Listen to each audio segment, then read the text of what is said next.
আমি তোমাকে ভালোবাসি, এই তিনটি ছোট কথা বললেই ভালোবাসা হয় না।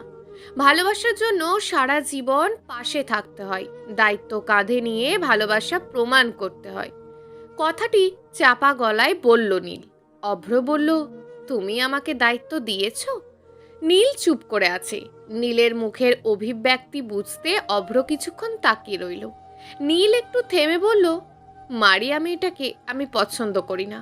ও আপনাকে সব সময় ফলো করে। অভ্র বলল, আমি যখন ছোট ছিলাম তখন ওর সাথে আমার দেখা হয়েছিল খেলতে খেলতে। তারপর হঠাৎ আমেরিকা চলে যাই। আমি যখন বাড়িতে আসতাম তাকে খুঁজতাম। আমি ওকে খুঁজে পাইনি। আমার ওর ওপর একটা টান ছিল, যা আর নেই।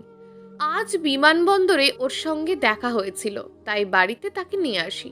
কিন্তু এখন সে শুধুই আমার বন্ধু। গভীর রাত। নীল চুপচাপ শুয়ে পড়ল। দুজনের মাঝে আর কথা হলো না। অভ্র ঘুমিয়েছে কিনা বোঝার জন্য একবার ওর দিকে তাকালো। অভ্রর ঘুমন্ত মুখটার দিকে তাকিয়ে নীল বিড়বিড় করে বলল, না চাইতেও আপনি আমার মন জুড়ে আছেন। আমার অজান্তেই আপনি আমার হৃদয়ে জায়গা করে নিয়েছেন। আমার জীবনের সমস্ত অংশ জুড়ে এখন শুধুমাত্র আপনি। আপনাকে ছাড়াই কয়েকটা দিন কেটে গেছে বছরের মতন। আমি আপনাকে অনেক মিস করেছি। আপনার অনুপস্থিতি আমাকে বুঝিয়েছে আমি আপনাকে ভালোবাসি। সকাল 6টা বাজে। রাজীব চৌধুরী আজ শহরের বাইরে যাবেন। ওনাকে বিদায় দিয়ে অভ্র অফিসের উদ্দেশ্যে রওনা দিল। দুপুরের পর অফিসের আজ বিদেশি ক্লায়েন্টের সঙ্গে মিটিং আছে। নীল একসময় মারিয়ার সঙ্গে গল্প করতে করতে ওর সঙ্গে বন্ধুত্ব করে নিল। তোয়া স্কুল যেতে তৈরি হয়েছে। নীলকে দেখে সে অবাক হয়ে জিজ্ঞেস করলো, ভাবি, কি হয়েছে? তুমি দেখছি মারিয়া আপুকে বন্ধু বানিয়ে নিয়েছো। নীল মৃদুস্বরে বলল, সে আমাদের অতিথি, তাই। তোয়া স্কুলে চলে যায়। নীল একটু অসুস্থ, এজন্য আর কলেজে যাবে না। রুমে আরাম করছে। আছিয়া চৌধুরী বাজার যাবেন, প্রস্তুতি নিচ্ছেন। মাথা খানিকটা ব্যথা করছে বলে নীল কিছুক্ষণ ঘুমিয়ে নিল। ঘুম ভাঙলো তখন সকাল 10টা। ঘুম ঘুম চোখে ফোনের সময় দেখে রুম থেকে বের হলো। সহসা মারিয়ার রুমের কাছাকাছি এসে হাসির শব্দ শুনে নীল দাঁড়িয়ে পড়ল। মারিয়ার রুমের জানলাটা দিয়ে তাকিয়ে দেখলো মারিয়া কাজের বুয়ার সাথে কথা বলছে। তাদের কথা নীলের কানে পৌঁছালো।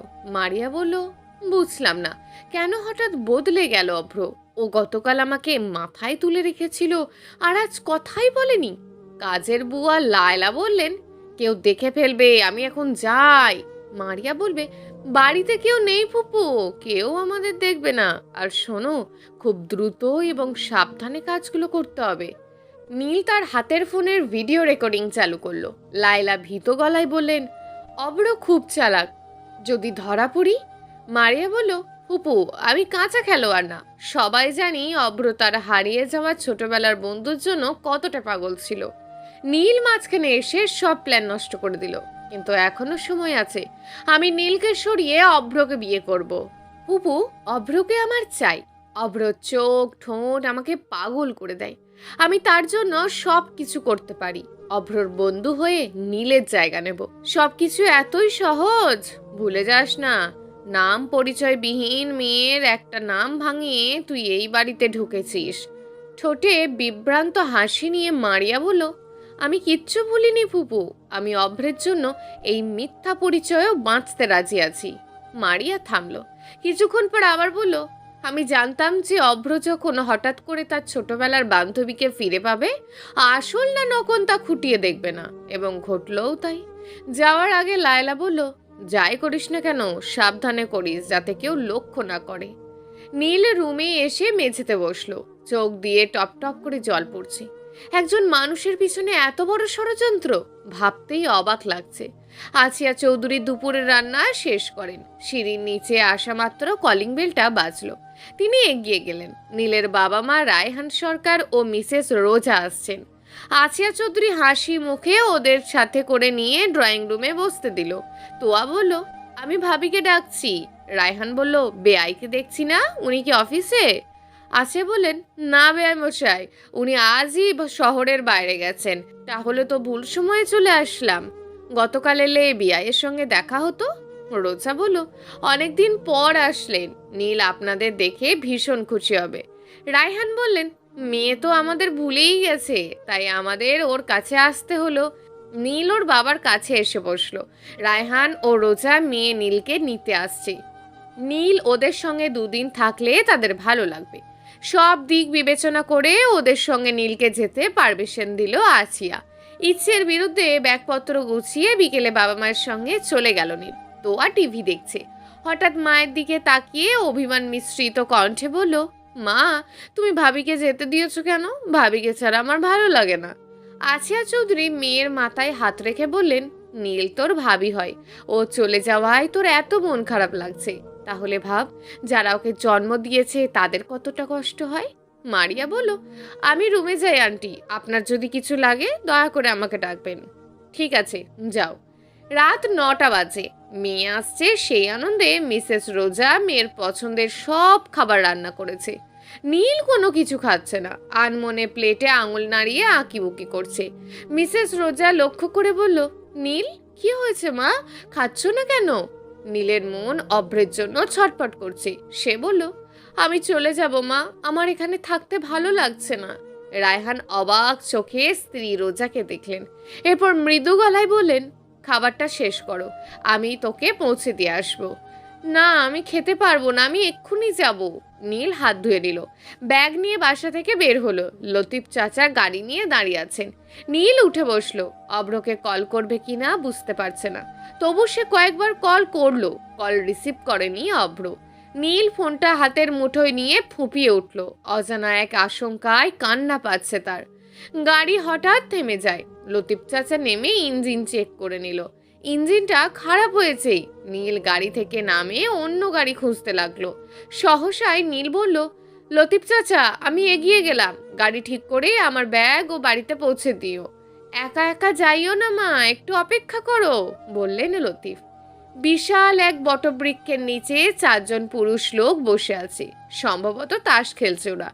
এই সময় একজন মেয়েকে একা দেখে একজন চেঁচিয়ে উঠে বলল, ওই দেখ, একটা ছেড়ি এদিকে আসতেছে, চল গিয়া ধরি, অনেকদিন পর একটু মোজ করুম। সত্যি কইছস, চল গিয়া ধরি।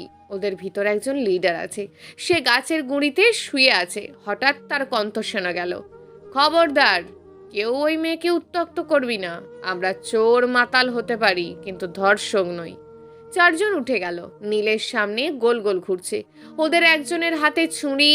সে ওটা দেখিয়ে ভয় বলল, প্রাণে বাঁচতে চাইলে যা যা আছে তা ভালোই ভালোই সব দিয়ে দে। নীল ওর ব্যাগ ওদের হাতে দিল। এরপর স্বর্ণের জিনিসগুলো ওরা নিয়ে নিল। তারপর হঠাৎ একজন বলল, এখনো ফোনটা দেস না কেন? নীল কাঁপা কাঁপা গলায় বলল, আমি ফোন দিতে পারবো না। ফোন দিবি নাকি তোকে গুলি করব?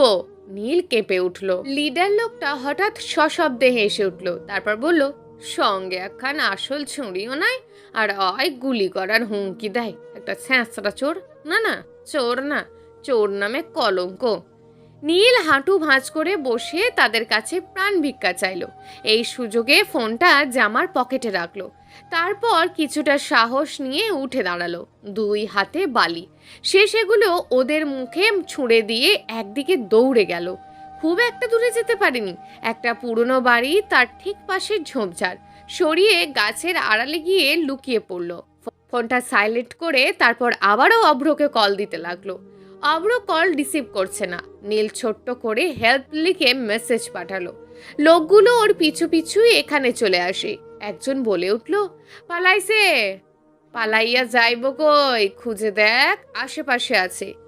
মিটিং শুরু হয় 7টা বাজে, শেষ হতে হতে 9টা বেজে যায়। অভ্র ওর ফোন সাইলেন্ট করে তার পিয়ে নিলয়ের কাছে রেখে দিয়েছিল। অভ্র কেবিনে এসে বসা মাত্রই নিলয় ফোনটা এগিয়ে দিয়ে বলল, স্যার, আপনার ফোন। মিটিংয়ের সময় অনেকগুলো কল এসেছিল। কে করেছিল? জানি না স্যার। আকাশ পানি পান করে বলল, দেখ কে কল দিয়েছে, ইম্পর্টেন্টও হতে পারে। দুপুরের মিটিং, সেটা হলো রাতে, আবার এখন নাকি তাদের চিন্তা ভাবনা করা বাকি আছে। আমার জাস্ট বিরক্ত লাগছিল, ইচ্ছে করছিল সবগুলোকে সালাম দিয়ে বিদায় করি। বিরক্তিকর কণ্ঠে বলল শুভ। অবর হাসি ঠোঁটে নিয়ে ফোন হাতে নিল। কল লিস্ট চেক করে দেখলো নীল কল দিয়েছে এবং মেসেজটি চোখে পড়ল। অভ্র নীলের নাম্বারে কল দিল। রিং হচ্ছে কিন্তু কেটে কেটে যাচ্ছে। মায়ের নাম্বারে কল দিল অভ্র। মায়ের থেকে জানতে পারলো নীল ওর বাবার বাড়ি। একটু অস্বস্তি নিয়ে রায়হান সরকারকে কল দিল সে। উদ্বিগ্ন গলায় অভ্র জিজ্ঞেস করলো, বাবা, নীল কল রিসিভ করছে না কেন? মা বলল, সে আপনার বাসায় গেছে। রায়হান সরকার সহজ ভাষায় বললেন, সে তো কিছুক্ষণ আগেই চলে গেছে বাবা, তোমার জন্য দুশ্চিন্তা করছিল। যাওয়ার সময় বলে গেছে তোমাকে সত্যটা আজই জানতে হবে।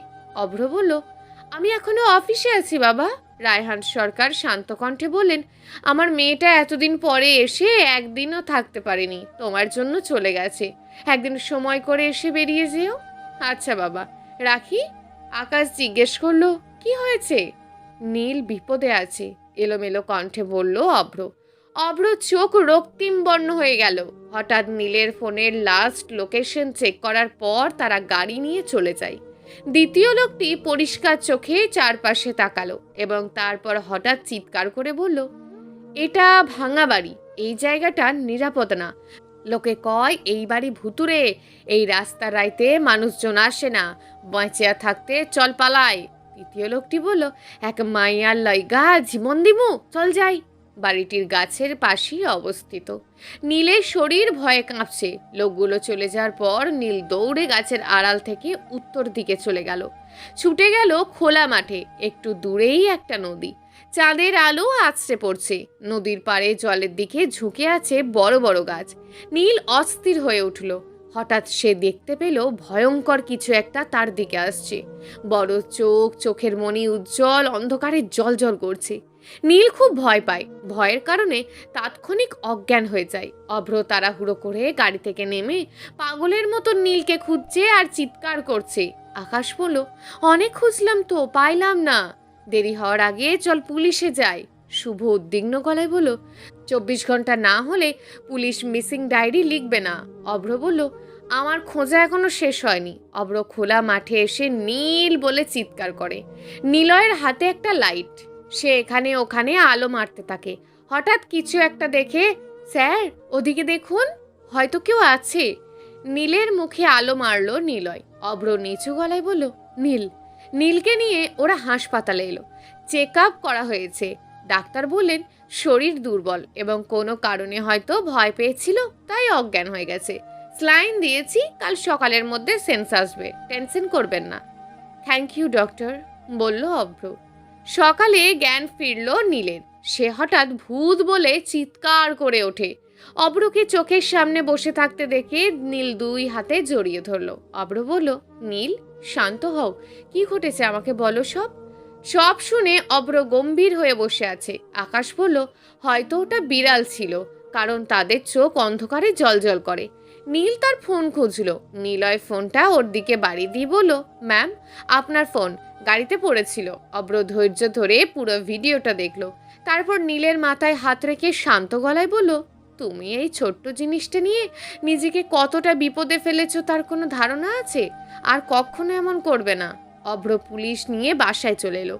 লায়লা ও মারিয়াকে প্রতারণার কারণে পুলিশের কাছে হস্তান্তর করা হয়। অভ্র ছোটবেলায় একটি মেয়ের সাথে রোজ দেখা করত এবং অভ্রর এখনও তার প্রতি সহানুভূতি রয়েছে। মারিয়ার জন্য সেই সম্পর্ক এলোমেলো হয়ে গেল। কিন্তু মারিয়া, সে তো আসল মানুষ নয়। প্রথম নজরে যদি একটু যাচাই বাছাই করতো তাহলে আজ এমন দিন দেখতে হতো না। অভ্র ঠোঁটে ঠোঁট চেপে ধরল। নীল অভ্রর কাছে এসে বলল, যা হয়েছে তাতে আপনার দোষ ছিল না, নিজেকে সামলান। অভ্র নরম সুরে বলল, আমি তাকে কখনো ভুলবো না। তোমাকে বিয়ে করে তোমার জীবনটা নষ্ট করেছি, কিন্তু তোমাকে প্রথমে দেখে মন বলেছিল তুমি শুধু আমার, শুধু আমার। এই কথাটা শুধু তোমার সাথেই যায়। অভ্র রাগ করে রুম থেকে বেরিয়ে গেল। জানি না সে কখন ফিরবে। নিজেকে সামলানোর জন্য ওর নিজেকে কিছুটা সময় দেওয়া উচিত। ঘর গোছানোর সময় নীল একটা ডায়েরি পেল। ডায়েরির ওপর অংশে কয়েক ফোঁটা চোখের জল। অবশ্যই অভ্রর ডায়েরি। অনুমতি ছাড়া কারোর ব্যক্তিগত জিনিস পড়া উচিত না। তবুও নীল বিছানায় বসে ডায়েরির পাতা উল্টাতে থাকে। ডায়েরির প্রথম পৃষ্ঠায় একটা নাম দেখে ভীষণ অবাক হলো নীল। গুটি গুটি অক্ষরে সেটায় লেখা, পড়ি। নীল পরের পৃষ্ঠা উল্টালো। সে পাতাটির লেখা পড়ে নীলের চোখে জল চলে আসলো। পরের পাতা পড়ে কাঁদলো নীল। নিজেকে সামলাতে না পেরে ডায়েরিটা নিয়ে মেঝেতে বসে পড়ল। কাঁদতে কাঁদতে ডায়েরির পাতা উল্টায়। এত মোটা ডায়েরির মাত্র 10 পৃষ্ঠা লেখা পরীকে নিয়ে। নীল ডায়েরিটা হাতে নিয়ে দৌড়ে ঘর থেকে বেরিয়ে গেল। অভ্রকে খুঁজতে সে ছাদে আসে। ছাদের এক কোণে অভ্র দাঁড়িয়ে আছে, জীবনে প্রথমবার সিগারেট খাচ্ছে। নীল এসে পিছনে দাঁড়িয়েছেন বুঝতে পেরে অভ্র তার হাত থেকে সিগারেটটা ফেলে দিল। নীল কান্না থামিয়ে বলল, এই ডায়েরিতে লেখা পড়ি আপনার বন্ধু? শিশু পার্কে খেলার সময় তার সাথে দেখা হয়েছিল। অভ্র কোনো প্রতিক্রিয়া জানায়নি। সে শান্ত গলায় বলল, ডায়েরি পড়েছো? নীল উত্তর দিল না। অভ্র ঘুরে তাকালো। নীল কাঁদছে। তার চোখে জল দেখে সে হতভম্ব হয়ে গেল। কান্নার কারণ জিজ্ঞেস করলো অভ্র। নীল মুখ খুলল, বলল, আপনি পরীকে কথা দিয়েছিলেন আপনি সারা জীবন তারই থাকবেন, আর এটাও বলেছিলেন আপনি ফিরে না আসা পর্যন্ত সে যেন আপনার জন্য অপেক্ষা করে। সেই প্রতিশ্রুতি ভঙ্গ করে আমাকে বিয়ে করছেন কেন? অভ্র বলল, শান্ত হও নীল, আমি তোমাকে ভালোবাসি। নীল উচ্চকিত কণ্ঠে বলল, প্রতিশ্রুতি দিয়ে যদি প্রতিশ্রুতি রাখতে না পারেন তাহলে কেন প্রতিশ্রুতি দেন? আপনাকে বিশ্বাস করে পরি হয়তো আজও আপনার অপেক্ষায় আছে। আর ভালোবাসা, আজ যদি পরি আপনার সামনে এসে আপনার তার কাছে দেওয়া প্রতিশ্রুতিগুলো রাখতে বলে, তখন আপনি কি করবেন? নীলের প্রতিটি কথাই অভ্রর হৃদয়ে গিয়ে লাগছে এবং তার চোখ ছলছল করছে। অভ্র ভাবল, পরি যদি কখনো ফিরে আসে তখন সে কেমন করে তার মুখোমুখি হবে? অভ্র বাবা মাকে লুকিয়ে শিশু পার্কে খেলতে যেত। সেখানে একদিন একটি মেয়ের সঙ্গে তার দেখা হয়। প্রথম দেখাতেই দুজনে খুব ভালো বন্ধু হয়ে যায়। একজন আর একজনের নাম জিজ্ঞেস করলে কেউ বলে না। দুজনে তাদের একটি করে ডাক নাম দেয় এবং তারা একে অপরকে সেই ডাক নামে ডাকে। এরপর আর কারো আসল পরিচয় জানা হয়নি। অভ্র মেয়েটির নাম রেখেছিল পরি। মেয়েটা হয়তো তার একটা নাম দিয়েছে, ডায়েরিতে মেয়েটির দেওয়া নামটি লেখা নেই। নীল তখনও কাঁদছে। অভ্রর ভুরু কুঁচকে গেল। হঠাৎ তার মনে হলো নীল যে কথাগুলো প্রথমে বলেছিল সেগুলো তো অভ্র ডায়েরিতে কখনো লেখেনি। যেদিন আমেরিকা চলে যাচ্ছিল সেদিন অভ্র মুখোমুখি দাঁড়িয়ে পরীকে অপেক্ষা করতে বলেছিল। অভ্র দৃঢ় ও গম্ভীর গলায় বলল, তুমি কি করে জানলে আমি পরীকে অপেক্ষা করতে বলেছিলাম? নীল এগিয়ে এলো, অভ্রের পায়ে পা রেখে দাঁড়ালো। তারপর অভ্রকে জড়িয়ে ধরে কাঁদতে থাকলো। নীল স্তম্ভ গলায় বলল, মেঘ, আমার মেঘ। অভ্র অবাক হয়। নীল কাঁধে তার থুতনি রেখে ফিসফিস করে বলল, নীল, তুমিই পড়ি? নীলের গালে হাত রেখে চোখের জল মুছে দিল অভ্র। তারপর ঠোঁট দিয়ে নীলের কপালে আলতো করে স্পর্শ করলো। সূর্যের মিষ্টি আলো জানালার কাঁচ দিয়ে ঘরে উঁকি দিচ্ছে। অভ্রর মুখে সূর্যের আলো পড়ছে। নীলের ঘুম ভাঙল। চোখ খুলেই নিজেকে অভ্রর বুকে পেল। অভ্রর কপালে বড় বড় চুল পড়ে আছে। নীল এক হাতে চুলগুলো সরিয়ে অভ্রর কপালে আলতো করে চুমু খেয়ে বিছানা থেকে উঠে গেল। আলমারি থেকে একটা শাড়ি বের করে ওয়াশরুমে গেল। স্নান সেরে এসে চুল শোকানোর জন্য আয়নার সামনে দাঁড়িয়ে সে লক্ষ্য করলো অভ্র নড়চড় করছে, কারণ তার মুখে সূর্যের আলো পড়ছে। নীল জানালার কাছে গিয়ে পর্দা মেলে দিল। এখন অভ্র আর নড়ছে না। 2 মিনিট পর নীল আবার পর্দা সরিয়ে দিল। অভ্র আবারও নড়ে উঠল। নীল জোরে জোরে হেসে উঠল। অভ্র পিটপিট করে চোখ খুলল। ঘুম ঘুম কণ্ঠে জিজ্ঞেস করলো, নীল, কেন জ্বালাচ্ছ? রাতের প্রতিশোধ নিচ্ছি। অভ্র বিছানা থেকে উঠে গেল। সে নীলের ঠিক পিছনে এসে দাঁড়ালো। তারপর ভেজা চুল আঁচড়াতে লাগলো। হঠাৎ বলল, তুমি জানো না তোমার চুল আমার ভীষণ প্রিয়। আজ থেকে আমি তোমার চুলের যত্ন নেব, তেল দেব, চিরুনি করব এবং বেনি করব। বুড়ো হলেও চুল আঁচড়াবো। অভ্র তার এক হাতে তেলের বোতল ধরে অন্য হাতে তালুতে তেল ঢেলে নীলের চুলে দিয়ে দিচ্ছে। নীল মুগ্ধ হয়ে অভ্রর দিকে তাকিয়ে আছে। 1 মাস আনন্দে কেটে গেল। বিকেল 3টে। তোয়া একা একা ছাদে বসে আছে। নীল আর অভ্র একসঙ্গেই ছাদে এলো। তোয়াকে দেখে অভ্র জিজ্ঞেস করলো, কি হয়েছে তোর? এত চুপচাপ কেন? বই হাতে নিয়ে বসে আছিস কিন্তু পড়ায় মন নেই। তোয়া উদাস কণ্ঠে বলল, ভাইয়া, ভুলে গেছো? অভ্র কিছুক্ষণ ভেবে বলল, কি? আজ বাবা মায়ের বিবাহ বার্ষিকী, চলো কিছু একটা প্ল্যান করি, তাদের সারপ্রাইজ দিই। অভ্র বলল, বাবা মা নিজেদের জন্মদিন পালন করে না, আবার বিবাহ বার্ষিকী? নীল মৃদুস্বরে বলল, বাবা মা কখনো নিজের কথা ভাবে না। তারা তাদের বিশেষ দিনটা উদযাপন করে না, কারণ বাবা মা নিজের চিন্তা রেখে সন্তানদের চিন্তা করেন। আমাদেরও দায়িত্ব তাদের জন্য কিছু করা। অব্র ভ্রুকুটি করল।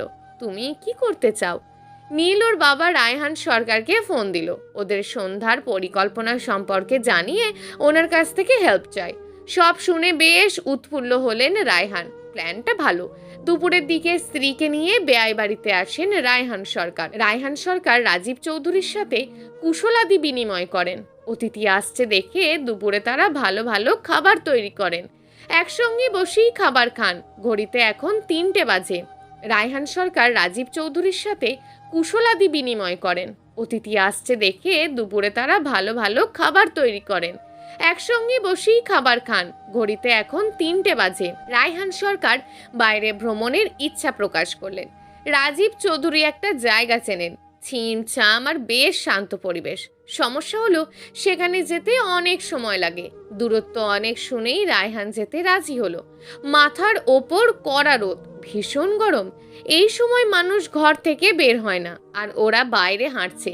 রাজীব চৌধুরী এক জায়গায় বসলেন। কিছুক্ষণ ঘোরাঘুরির পর তার একটি সিনেমা হলে ছায়াছবি দেখতে গেল। যেহেতু পরিবারের সদস্যরা সন্ধ্যা 7টা পর্যন্ত বাইরে থাকবেন, সিনেমা দেখে মোটামুটি ভালোই সময় কেটে যাবে। রাজীব সেই পুরনো দিনের 2.5 ঘন্টার ছবি আনন্দের সাথে দেখা শুরু করলেন। ছোটবেলায় তিনি তার বাবার সাথে এই ছবিটি দেখেছিলেন। আজ মনে পড়ে গেল পুরনো স্মৃতি। ঘরোয়াভাবে ছোট্ট একটা আয়োজন হবে। হাতে মাত্র 2 ঘন্টা আছে। এর মধ্যেই ড্রয়িং রুমটা সাজিয়ে ফেলতে হবে। নীলোর প্ল্যানিংয়ে সবাইকে সামিল করেছে। তাজনুম গর্ভবতী, এজন্য সে এক জায়গায় বসে ডেকোরেশন করা দেখছে। অভ্র আর শুভ অন্য কাজগুলো করছে। আকাশ গ্যাস বেলুন ফোলানোর কাজ করছে। তানজুমকে ফল কেটে দিল নীল। মুচকি এসে বলল, অনেকক্ষণ খালি মুখে বসে আছিস, ফলগুলো খেয়ে পানি খাবি। তাজনুম হেসে ফেলল। ঠিক আছে। নীল আচমকা তোয়ার কপালে টোকা মারল। তোয়া অস্ফুট আওয়াজে বলল, ভাবি মারছো কেন? নীল ফোঁস করে নিঃশ্বাস ফেলে বলল, এভাবে হাত চালালে সন্ধ্যার আগে কিচ্ছু হবে না, জলদি জলদি হাত চালাও। সন্ধ্যার আগে ড্রয়িং রুম সাজানো হয়। এরপর সবাই যার যার রুমে চলে গেল রেডি হতে। নীল রুমে ঢুকে বিছানায় একটা বাক্স দেখে অবাক হয়ে গেল। বাক্সটা হাতে নিয়ে দেখলো একটা চিরকুটে লেখা, আজকের সন্ধ্যা তোমার নামে। মুচকি হেসে বাক্সটা খুলল। একটা সাদা গাউন, খুব সুন্দর। নীল গাউনটা বিছানায় রেখে ওয়াশরুমে চলে গেল। হালকা সাজলো নীল। এরপর রুম থেকে বেরিয়ে সিঁড়ির দিকে এগিয়ে গেল। তোয়া দেখে অভ্রর উদ্দেশ্যে বলল, ভাইয়া পিছনে দেখো। অভ্র শুভর সঙ্গে কথা বলতে বলতে পিছন ঘুরে তাকাতেই ওর দৃষ্টি নীলের ওপর আটকে গেল। অভ্র নীলকে দেখে তার দিকে এগিয়ে যেতে নিল। সিঁড়ির সামনে এসে নীলের দিকে হাত বাড়িয়ে দিল অভ্র, আর নীল তার হাত ধরল। সন্ধ্যায় 6টার দিকে তারা বাসায় ফেরেন। বাড়ির সদর দরজা খোলা দেখে বিরক্ত হন আছিয়া চৌধুরী, সাথে চিন্তিতও বটে। ছেলে মেয়েদের ওপর বিরক্ত হয়ে ভিতরে ছুটে গেল। চারিদিক অন্ধকার। সহসা মাথায় নরম কোমল কিছু পড়ল। তারপর অন্ধকার দূর হয়ে চারিদিকে আলোয় আলোকিত হলো। আছিয়া অবাক চোখে দেখে, গোলাপ ফুলের পাপড়ির দিকে তাকালো। কয়েক কদম এগিয়ে যাওয়ার পর তিনি হঠাৎ আবিষ্কার করলেন যে ছেলেমেয়েরা ড্রয়িং রুমে দাঁড়িয়ে আছে। তারা হঠাৎ চিৎকার করে উঠল, হ্যাপি অ্যানিভার্সারি! আছিয়া চোখে জল চলে এলো। শাড়ির আঁচলে চোখ মুছতে মুছতে ওদের দিকে এগিয়ে গেল। রাজীব চৌধুরী বললেন, বেয়াই, এজন্যই আপনি সারা বিকেল আমাদের নিয়ে বাইরে ছিলেন। রায়হান বললেন, হ্যাঁ বেয়াই মশাই, শুভ বিবাহ বার্ষিকী। মিসেস রোজা বললেন, এখন কেক কাটবেন, চলুন। চোখের জল মুছে নিয়ে দুজন একসাথে কেক কাটেন। একটু একটু করে সকলে খেলো। অভ্র তাদের জানালো এইসব নীল আর তোয়ার প্ল্যান। আছি আর নীলকে জড়িয়ে ধরে কপালে চুমু খেলেন। রাজীব চৌধুরী নীলের মাথায় হাত বুলিয়ে বললেন, তোমাকে আমাদের মেয়ে হিসাবে পেয়ে আমরা খুব গর্বিত মা। অভ্র খুব ভালো গান গায়। সবাই তাকে গান গাইতে অনুরোধ করলো। তোয়া অভ্র রুমে গিয়ে ওর গিটার নিয়ে এসছে। অভ্র গিটার বাজিয়ে গান ধরলো। অভ্র গিটার বাজানো বন্ধ করলো। নীলের দিকে তাকিয়ে আছে।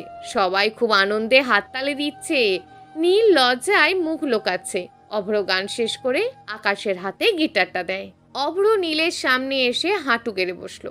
এত মানুষের সামনে অভ্রকে এভাবে বসতে দেখে নীল দুপা পিছিয়ে যায়। অভ্র ব্লেজারের পকেট থেকে একটা রিংয়ের বক্স বের করে নীলের দিকে বাড়িয়ে দিয়ে বলল, শান্তি খুঁজতে খুঁজতে তোমায় পেয়েছি, নিজেকে ভুলে তোমার প্রেমে পড়েছি। ভালোবাসা কাকে বলে জানতাম না, তুমিই শিখিয়েছো। জানি না কতটা ভালোবাসি তোমায়, শুধু বলবো আমার ভালোবাসার কোনো শেষ নেই। যদি তুমি তার সীমা খুঁজতে যাও, তুমি আমার ভালোবাসার অতল গহ্বরে হারিয়ে যাবে। জীবনে চাওয়ার শেষ নেই, স্বপ্নের কোনো কিনারা নেই, আকাঙ্ক্ষার কোনো সীমা নেই। আমি তোমাকে চাই, তুমি আমার। আমার সমস্ত আকাঙ্ক্ষা শুধু তোমার মধ্যেই, আমার জীবন শুধু তোমাকে ঘিরে। বসন্তের সুন্দর গোধূলিতে গাছের সৌন্দর্য ফুল মেলে এই লোগো প্রবাহিত। আমার জীবনের শেষ পর্যন্ত তোমাকে চাই, না পরের জীবনেও তোমাকেই চাই। অভ্র বাক্স থেকে হীরের আংটি বের করে নীলের আঙুলে পরিয়ে দেয়। অভ্র নীলের কপালে চুমু খেলো।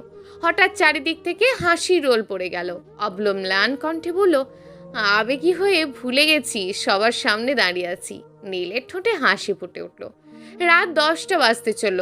একে একে সবাই এখন চলে গেছে। নীল সিঁড়ির দিকে এগিয়ে গেল। অভ্র হেসে বলল, নীলপরি অপেক্ষা করো, আজ আমি তোমাকে সিঁড়ি দিয়ে ওঠাবো। নীল ইতস্তত করে, যদি পড়ে যাই? হুম, পড়বে না।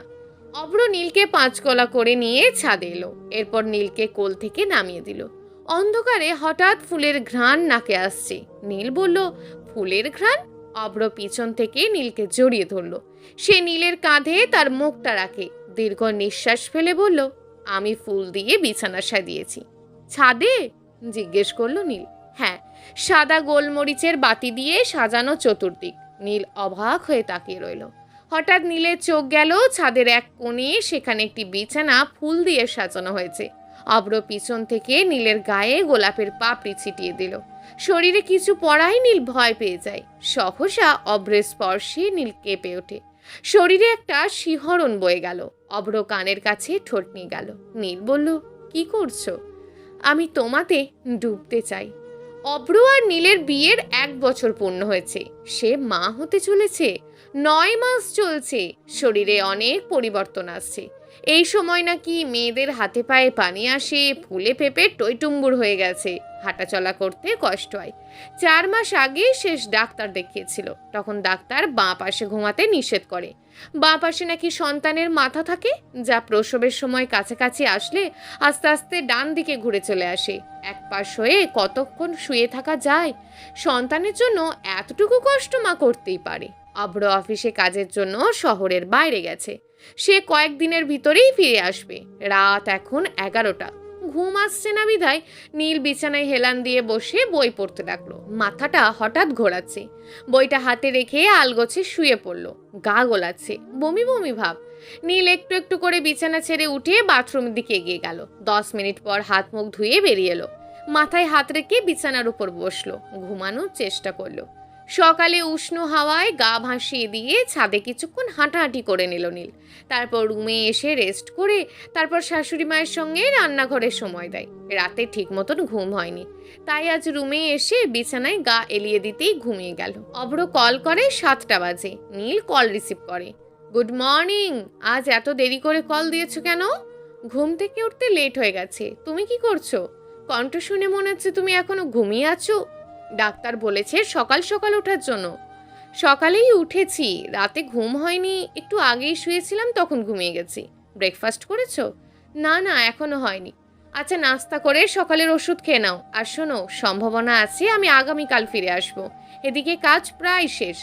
সাবধানে এসো আর নিজের খেয়াল রেখো। আছিয়া চৌধুরী নীলকে ডাকতে আসলেন। দেখলো নীল সজাগ। উনি মৃদু কণ্ঠে বললেন, নাস্তা বানিয়েছি, আয়, একসাথে খেতে খেতে 2-1টা গল্প করা যাবে। নীল বলল, ঠিক আছে মা। অভ্র বারান্দায় দাঁড়িয়ে আছে। সে কল কেটে রুমে চলে গেল। ফ্রেশ হয়ে বেরিয়ে পড়বে, নাস্তাটা হোটেলে করে তারপর অফিসে যাবে। এমনিতে আজ দেরি হয়ে গেছে। আকাশ দরজায় নক করলো, গলা তুললো, কি রে, এখনো ঘুমাচ্ছিস? আজ শেষ দিন আর তুই আজই লেট করছিস? অভ্র দরজা খুলে দিল। আকাশকে বসতে দিয়ে বলল, গতকাল অনেক রাত পর্যন্ত জেগেছিলাম, এজন্য আজ উঠতে দেরি হলো। তুই আমাকে একটু সময় দে, আমি 10 মিনিটে রেডি হয়ে যাব। আকাশ বলল, ততক্ষণে শুভর একবার ব্রেকফাস্ট হয়ে যাবে, ও অপেক্ষা করছে। 10 মিনিট না, 5 মিনিটে রেডি হবি। আচ্ছা, ওয়েট কর। অভ্র আজ প্রেজেন্টেশন আমি করব। ঠিক আছে। রাতের মধ্যে ফিরবি নাকি আগামীকাল যাবি? আগামীকাল। আজ রাতে একটু ঘুমাবো। ওকে। নীল রান্নাঘরে আসলো। দুপুরের জন্য সবজি বের করে সেগুলো কাটতে নিল। নীলকে কাজ করতে দেখে আছিয়া চৌধুরী ভীষণ রাগ করলেন। উনি বললেন, বাড়িতে কাজ করার মানুষের কি কম? তোকে কে বললো এসব করার জন্য? নীল বলল, কেউ বলেনি, আমিই করছি। রোজ হাত গুটিয়ে বসে থাকতে আমার ভালো লাগে না। মনে হয় কিছু করি। একটু আধটু কাজ করলে কি ক্ষতি হবে? আছিয়া বললেন, তুই ঠিক আমার শাশুড়িমার মতন। উনি বেঁচে থাকতে প্রায় টুকটাক কাজ করে দিতেন। নিষেধ করলেও কখনো শুনতো না। এই ঠিক তোর মতন কথা বলতো। বলে থামলেন তিনি। একটু পর আবার বললেন, তোর ফোন বাজছে ড্রয়িং রুমে। এখন তুই যা, দুপুরের রান্না আমি বা কাজের বুয়া করে নেব। তানজুম কল দিয়েছে। নীল ভিডিও কল রিসিভ করে সোফায় বসলো। তানজুমের ছেলের বয়স 3 মাস। নাম আহান। সে ঘুমাচ্ছে। এই সুযোগে একটু গল্প করার জন্য তানজুম নীলকে কল দিয়েছে। নীল ওর সমস্যার কথাগুলো তানজুমকে জানালো। তানজুম ভার্সিল কণ্ঠে বলল, এই সময় মেয়েদের এরকম সমস্যা হয়। ডাক্তার বলেছে তোর টুইন বেবি, এজন্য তোর একটু বেশি কষ্ট করতে হচ্ছে। সেই সময় আছিয়া ফলের জুস নিয়ে সে নীলকে দিল। নীল খাবে না এমন দৃষ্টিতে তাকালো। আছিয়া নীলের মাথায় হাত বুলিয়ে বললেন, বাচ্চার জন্য খেতে হয় মা। নীল হঠাৎ পুরনো দিনের কথা ভাবতে লাগলো। রোজকার মতোই সে ওই দিন কলেজ যেতে রেডি হচ্ছিল। অব্র ওর টাই বাঁধতে বাঁধতে নীলের ঠিক পিছনে এসে দাঁড়ায়। এরপর নীলকে মুখোমুখি দাঁড় করিয়ে সে কপালে চুমু দেয়। তারপর অভ্র নীলকে কলেজে ড্রপ করে অফিসে চলে যায়। সেদিন ক্লাসে হঠাৎ নীলের শরীর অসুস্থ হয়ে যায়। ওই দিন ওর বন্ধুদের কেউ কলেজে আসেনি। শরীর খারাপ দেখে ম্যাম এগিয়ে আসেন। উনি নীলের চোখ মুখ দেখে কিছুটা আন্দাজ করেন। তারপর বললেন, নীল, তোমার কি হয়েছে? জানি না ম্যাম, সকাল থেকে মাথা ঘুরছে আর বমি আসছে। Pregnancy test করিয়েছো? নীল চমকে উঠল। না ম্যাম, আমি তো প্রেগনেন্ট নই। তাহলে সিওর বলছো কিভাবে? আমি 2 বাচ্চার মা। আমার মনে হচ্ছে তুমি প্রেগনেন্ট। আর সিওর হওয়ার জন্য একবার প্রেগন্যান্সি টেস্ট করো। নীল সেদিন বাড়ি ফেরার পথে ফার্মেসি থেকে একটা কিট নিয়ে আসে। পরের দিন নিয়ম করে টেস্ট করে সে দেখলো পজিটিভ। আরও শিওর হওয়ার জন্য সেদিন হাসপাতালে এলো নীল। ডায়াগনস্টিক আফিয়া পারভিম কিছু একটা টেস্ট করতে দিল। রিপোর্ট দেখে তিনি খুশির খবর শোনান। নীল বাড়ি এসে খবরটা সবাইকে দিল। সবার খুশি ও আনন্দ দেখে নীল ভীষণ খুশি হলো। চৌধুরী বাড়ির আঙিনায় ছোট্ট ছোট্ট পায়ে কেউ হেঁটে বেড়াবে ভাবতেই সকলের মন প্রাণ প্রফুল্লে ভরে উঠেছে। অভ্রর প্রথম খবরটা শুনে সেই বেশি আনন্দ করে। আস্তে আস্তে সে আনন্দ যেন মলিন হতে লাগলো। একজন মেয়ে মা হওয়ার জন্য কতটা কষ্ট করে সে তার নিজের চোখে দেখছে। নীলের জন্য তার কষ্ট হয়, ভীষণ কষ্ট। অভ্র চোখ ভেজাতে যাওয়ার আগে অনেকক্ষণ নীলকে জড়িয়ে ধরে রাখে সে। হাসপাতালের বেডে শুয়ে ছটপট করছে নীল। এত যন্ত্রণা সে দাঁতে দাঁত চেপে সহ্য করছে। রাত 12টা নাগাদ জন্ম নিল দুজন ফুটফুটে যমজ মেয়ে। পরিবারের সবাই ওটির সামনে দাঁড়িয়ে আছে। একটু পর দুজন নার্স দুটো বাচ্চা কোলে নিয়ে ওটি থেকে বেরিয়ে আসলেন। বক্সিস নিয়ে দুজন বাচ্চাকে তার দাদি ও নানির কোলে দিয়ে নার্সরা চলে যান।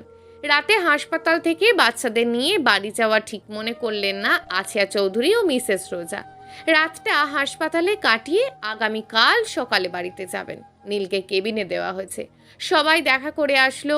অভ্র হইল সবার পরে। সে নীলের মাথার কাছে চেয়ার নিয়ে বসলো। এরপর মাথায় হাত রেখে ক্ষীণ গলায় ডাকলো, নীল, নীলাঞ্জনা।